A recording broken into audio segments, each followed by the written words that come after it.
Hello everyone, welcome to my channel. So आज हम लोग स्टार्ट कर रहे हैं। देखिए आरआरबी ग्रुप डी का 2026 के लिए, जैसे कि इस टाइम एग्ज़ाम चल रहे हैं, तो पिछली जो भी शिफ्ट अभी एग्ज़ाम की हुई है ना, तो मुझे जो भी क्वेश्चन बन सके मैंने सारे क्वेश्चन लिया और सभी शिफ्टों का निचोड़ इसमें रखा हुआ है। और आगामी शिफ्टों में आने वाले प्रश्न जो एक्सपेक्टेड हैं उनको भी रखा हुआ। सारे क्वेश्चन इंपॉर्टेंट है, तो आप अच्छे से करिएगा। और 80 क्वेश्चन इसमें पूरे में हैं, तो 80 क्वेश्चन में आप जो है ना इसमें साइंस देखेंगे, जीके जीएस और करंट अफेयर्स क्वेश्चन देखेंगे।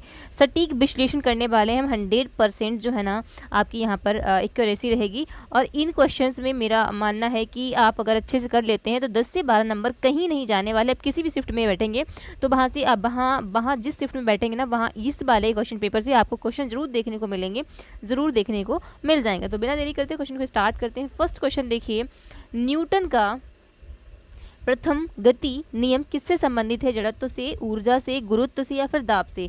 तो न्यूटन का जो प्रथम गति का नियम है, इसको याद रखना। क्वेश्चन किसी न किसी शिफ्ट में ज़रूर इस तरह का बनी जाता है, तो वो आपका जड़त्व से संबंधित है। आंसर हमारा यहाँ पर ए बिल्कुल सही हो जाएगा। नेक्स्ट क्वेश्चन देखिए, कलर चेंज कर लेती हूँ मैं क्योंकि यहाँ पर सेम कलर है। बल का एसआई मात्रक क्या है? जूल, वाट, न्यूटन या फिर पास्कल हो जाएगा। तो बल का एसआई मात्रक आपका न्यूटन है, यानी कि सी ऑप्शन बिल्कुल सही है। वेग में परिवर्तन की दर क्या कहलाती है? तो वो त्वरण कहलाती है। अगर वेग मतलब किसी की स्पीड, किसी चाल में अगर परिवर्तन आता है, इसका मतलब वहाँ पर उसकी दर को हम त्वरण कहेंगे। आंसर सी बिल्कुल सही हो जाएगा। किसी वस्तु की गति की दर को क्या कहते हैं? किसी वस्तु कोई मान लीजिए स्पीड में है, गति में है, तो उसको क्या कहेंगे? बल कहेंगे, चाल कहेंगे, कार्य कहेंगे या फिर त्वरण कहेंगे? तो उसको हम क्या कहेंगे? चाल कहेंगे। किसी वस्तु हम ही अपने आप को मान ले, किसी चीज़ को मान ले, जब उसको हम धक्का देंगे, जब आगे बढ़ेगी तो एक गति की स्पीड में होगी, तो उस गति को क्या कहेंगे? हम चाल कहेंगे। बेसिक सी बिल्कुल सिंपल सी बात है, उसको हम चाल ही कहते हैं। शरीर की मास्टर ग्रंथि किसे कहा जाता है? थायराइड, पीयूष ग्रंथि, अधिवृक्क या फिर आग्नाशय को? याद रखना, जो पीयूष ग्रंथि होती है वो हमारे मस्तिष्क के कान के पीछे होती है, जिसको हम मास्टर ग्रंथि कहते हैं, और यही हमारे पूरे शरीर के अंगों को कंट्रोल करती है। नेक्स्ट देखिए, इंसुलिन हार्मोन किस ग्रंथि या फिर अंग से स्रावित होता है? तो जो इंसुलिन है ना, अगर ये इंसुलिन आपकी शरीर से निकलना कम हो जाएगा तो आपको क्या हो जाएगा? तो आपको जो है ना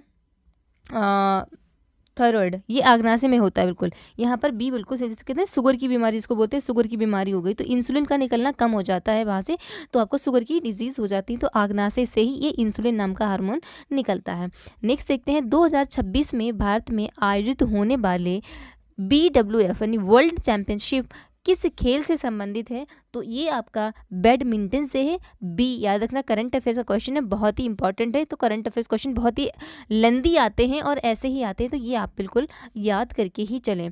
भारत की 2031 से 2035 अवधि के लिए निर्धारित NDC यानी कि नेशनल डिजास्टर NDC में 2035 तक गैर जीवाश्म ईंधन आधारित ऊर्जा क्षमता की हिस्सेदारी का लक्ष्य कितना रखा गया है? 45%, 50%, 60% या फिर 75%? तो यहाँ पर 60% ये लक्ष्य रखा गया है कि हम गैर जीवाश्म ईंधन से एनर्जी को जनरेट करेंगे।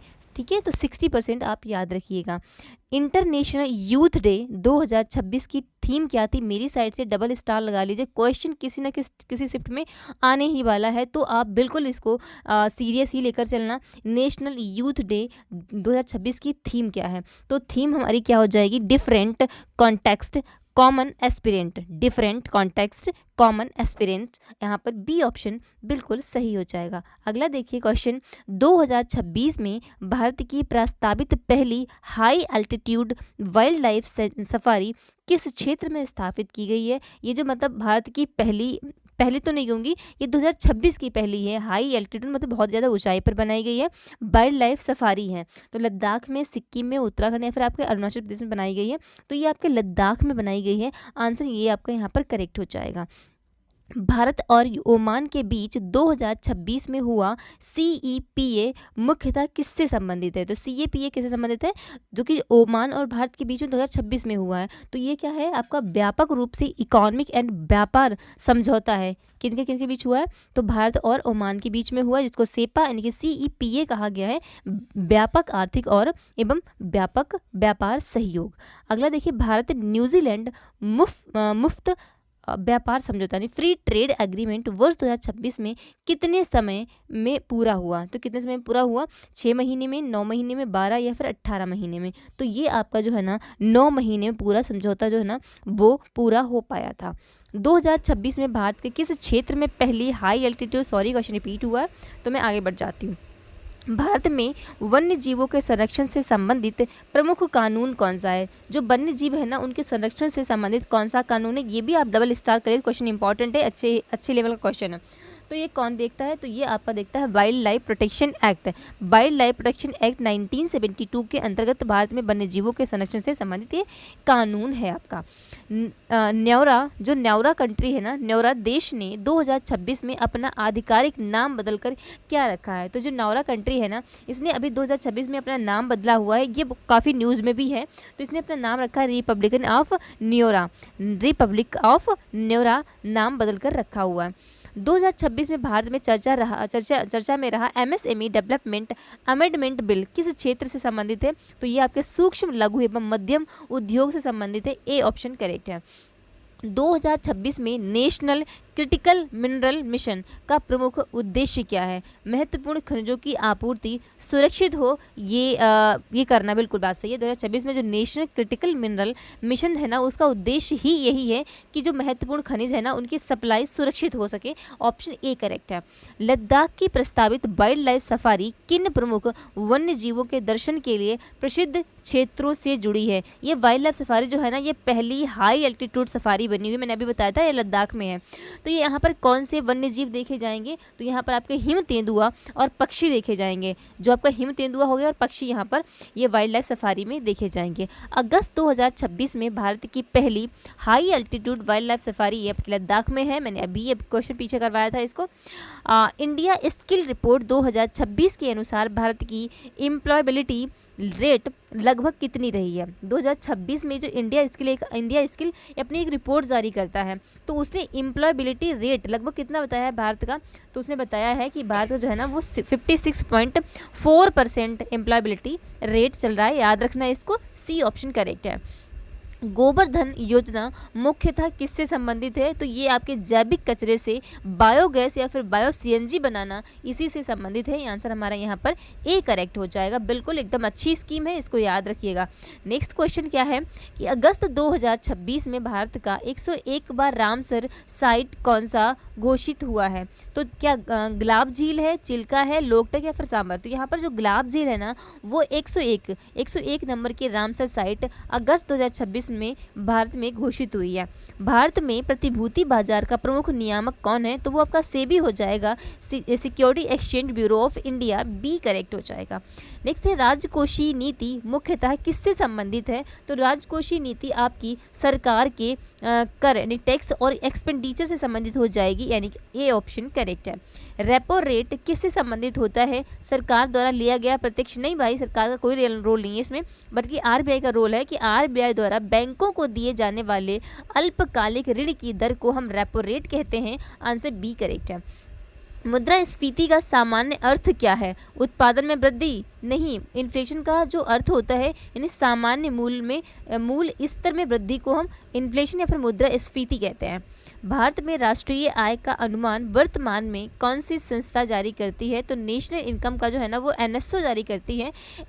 यहाँ पर बी बिल्कुल करेक्ट है। आरबीआई की स्थापना किस वर्ष हुई थी? तो आपके आरबीआई की जो स्थापना है 1935, यानी कि बी करेक्ट बिल्कुल हो जाएगा। भारत में मौद्रिक नीति का संचालन मुख्यतः कौन करता है? तो मौद्रिक नीति जो है ना वो आपकी आरबीआई लेकर आती है। यहाँ पर आपका मौद्रिक नीति बिल्कुल आरबीआई ही लेकर आती है, तो बी करेक्ट हो जाएगा। जीएसटी परिषद का अध्यक्ष कौन होता है? तो वो हमारे केंद्रीय वित्त मंत्री होते हैं, जीएसटी परिषद के अध्यक्ष, बी करेक्ट है। जीएसटी किस प्रकार का कर है? तो ये आपका इनडायरेक्ट यानी कि अप्रत्यक्ष, बी ऑप्शन सही है।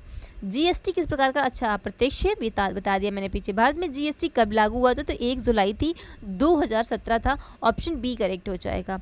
माउंट किलिमंजारो किस देश में स्थित है? तो माउंट किलिमंजारो जो है ना वो आपका कहाँ पर है? तंजानिया में पड़ता है। यहाँ पर बी ऑप्शन बिल्कुल सही हो जाएगा। एंडीज पर्वत श्रृंखला मुख्यतः किस महाद्वीप में स्थित है? क्या उत्तरी अमेरिका में, दक्षिणी अमेरिका में, यूरोप या फिर अफ्रीका में? तो जो एंडीज पर्वत श्रृंखला है ना वो आपकी दक्षिणी अमेरिका में पड़ती है। बी ऑप्शन करेक्ट है। नेक्स्ट देखिए, रिंग ऑफ फायर मुख्यतः किस महासागर के चारों ओर स्थित है? तो ये आपके प्रशांत महासागर के है चारों ओर स्थित है। ये रिंग ऑफ फायर जो है ना यहाँ पर सबसे ज़्यादा दुनिया में सबसे ज़्यादा वोल्केनो या कहें तो भूकंप आते हैं। नील नदी मुख्यतः किस महाद्वीप से संबंधित है? एशिया, अफ्रीका, यूरोप या फिर दक्षिण अमेरिका? तो नील नदी जो है ना वो आपकी अफ्रीका की सबसे लंबी नदी है। बी करेक्ट है। विश्व का सबसे बड़ा गर्म मरुस्थल कौन सा है? तो वो क्या आपका गोबी हो जाएगा, कालाहारी, सहारा या फिर आटाकामा हो जाएगा? तो वो आपका सहारा सबसे ज़्यादा विश्व का गर्म मरुस्थल है। इसको भी आप याद रखना, बिल्कुल सहारा मरुस्थल गर्म है। सियाचिन हिमनद किस पर्वत श्रेणी में स्थित है? हिमाद्री में, कराकोरम में, शिवालिक या फिर अरावली में? तो ये कराकोरम में आपका सियाचिन ग्लेशियर पर्वत श्रृंखला में पड़ता है। आंसर बी करेक्ट है। मारियाना गर्त किस महासागर में है? तो आपके हिंद महासागर में नहीं, अटलांटिक महासागर में नहीं, दक्षिण महासागर में नहीं, बल्कि आपके प्रशांत महासागर में मारियाना गर्त है।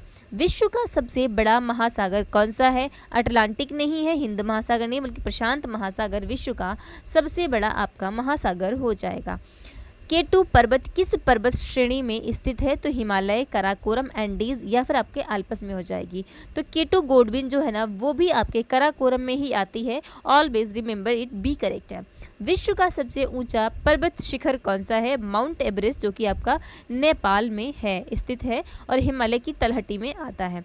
अगला देखते हैं क्वेश्चन क्या है कि भारत छोड़ो आंदोलन किस वर्ष शुरू हुआ था? तो ये आपका 1942, यहाँ पर डी ऑप्शन बिल्कुल सही हो जाएगा। 1942 में भारत छोड़ो आंदोलन गांधी जी के द्वारा स्टार्ट किया गया था। भारतीय राष्ट्रीय कांग्रेस की स्थापना किस वर्ष हुई थी? तो 1885 में हुई थी। ठीक है, तो A.O. ह्यूम जो है ना इन्होंने स्थापना में इसका योगदान दिया था। आंसर हमारा यहाँ पर ए करेक्ट हो जाएगा। अगला देखते हैं क्या है, भारत में हड़प नीति ने डॉक्ट्रिन ऑफ लैब्स किस गवर्नर जनरल से संबंधित है? तो डॉक्ट्रिन ऑफ लैब्स जो है ना वो डलहौजी से है। यहाँ पर बी बिल्कुल सही है। स्थायी बंदोबस्त यानी परमानेंट सेटलमेंट किससे संबंधित है? तो यहाँ पर कॉर्नवालिस से है। यहाँ पर बी बिल्कुल सही हो जाएगा। नेक्स्ट देखते हैं, संगम साहित्य मुख्यतः किस भाषा में रचा गया है? तो संस्कृत में, प्राकृत या फिर तमिल या पाली में? तो याद रखना जो संगम साहित्य है ना दक्षिण भारत में लिखा गया था। तो बेसिक सी बात है, तमिल में होगा, संस्कृत प्राकृत में तो बिल्कुल नहीं हो सकता और पाली में तो आपके नहीं हो सकता। अशोक के अभिलेखों को पढ़ने में सफलता किस विद्वान को मिली थी? तो अशोक के अभिलेख जेम्स प्रिंसिप कहाँ पर लिखे हुए हैं? तो बी में लिखे हुए हैं। जेम्स प्रिंसिप ने सबसे पहले अशोक के अभिलेखों को पढ़ा और ये पढ़ने में सफल रहे। बी करेक्ट है। गुप्त काल में जारी की गई स्वर्ण मुद्राओं को सामान्यतः क्या कहा जाता था? दीनार, पण, निष्क या कशार्पण कहा जाता था। तो जो गुप्त काल में सोने की सिक्का यानी कि स्वर्ण मुद्राओं को जारी हुआ और उनको उस टाइम में दीनार कहा जाता था। ऑप्शन हमारा ए करेक्ट हो जाएगा। अगला देखते हैं, विक्रमादित्य की उपाधि सामान्यतः किस गुप्त शासक से जोड़ी जाती है? तो क्या चंद्रगुप्त प्रथम थे, समुद्रगुप्त थे, चंद्रगुप्त द्वितीय या फिर आपके कुमारगुप्त हो जाएंगे? तो विक्रमादित्य की उपाधि है ना वो चंद्रगुप्त द्वितीय को मिली थी। यहाँ पर सी ऑप्शन करेक्ट है। प्रयाग प्रशस्ति की रचना किसने की है? तो वो आपके हरिश्चंद्र ने की है। मैंने कई बार बताया हुआ है, इम्पॉर्टेंट भी है। अगला देखिए, गुप्त काल में नालंदा विश्वविद्यालय के विकास में किस शासक का महत्वपूर्ण योगदान माना जाता है? तो वो आपका कुमार गुप्त का माना जाता है। यहाँ पर बी बिल्कुल सही हो जाएगा।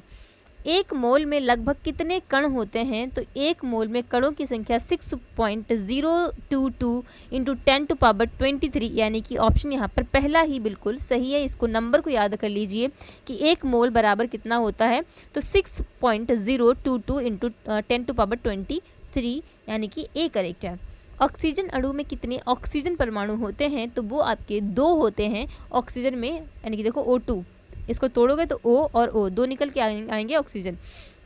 जल का रासायनिक सूत्र क्या होता है? तो वो H2O होता है। ठीक है, और H2 होते हैं और ऑक्सीजन एक 2 हाइड्रोजन के ऑक्साइड होते हैं, हाइड्रोजन के कण होते हैं और एक ऑक्सीजन का होता है। द्रव्यमान संख्या किसके बराबर होती है? तो द्रव्यमान संख्या आपकी हमेशा प्रोटॉन और न्यूट्रॉन, कहाँ पर लिखा हुआ है? सी में लिखा हुआ, प्रोटॉन और न्यूट्रॉन के बराबर होती है। सी करेक्ट है। परमाणु क्रमांक कितने के बराबर होता है? तो वो आपका प्रोटॉन की संख्या पर निर्भर करता है। बिल्कुल, परमाणु क्रमांक किसके बराबर होता है? तो प्रोटॉनों की संख्या पर डिपेंड करता है। आंसर बी करेक्ट है। इलेक्ट्रॉन पर किस प्रकार का आवेश होता है? तो इलेक्ट्रॉन पर हमेशा आपका ऋणात्मक यानी कि नेगेटिव चार्ज होता है। बी करेक्ट हो जाएगा। परमाणु के केंद्र में क्या पाया जाता है? तो परमाणु के केंद्र में आपका प्रोटॉन और न्यूट्रॉन होता है। प्रोटॉन और हाँ बिल्कुल सी ऑप्शन करेक्ट हो जाएगा। ठोस से सीधे गैस में बदलने की प्रक्रिया को क्या कहते हैं? तो ऊर्ध्वपातन कहते हैं। यहाँ पर हमारा इसको सब्लिमेशन इंग्लिश में कहते हैं, यानी कि सी करेक्ट हो जाएगा। गैस को द्रव में बदलने की प्रक्रिया क्या कहलाती है? बाष्पीकरण, संघनन, गलन या फिर ऊर्ध्वपातन। तो गैस को अगर द्रव में बदलेंगे तो उसको हम संघनन कहेंगे। यहाँ पर बी करेक्ट हो जाएगा। गैस को अगर द्रव में चेंज करेंगे। पदार्थ की किस अवस्था में निश्चित आयतन लेकिन निश्चित आकार नहीं होता है?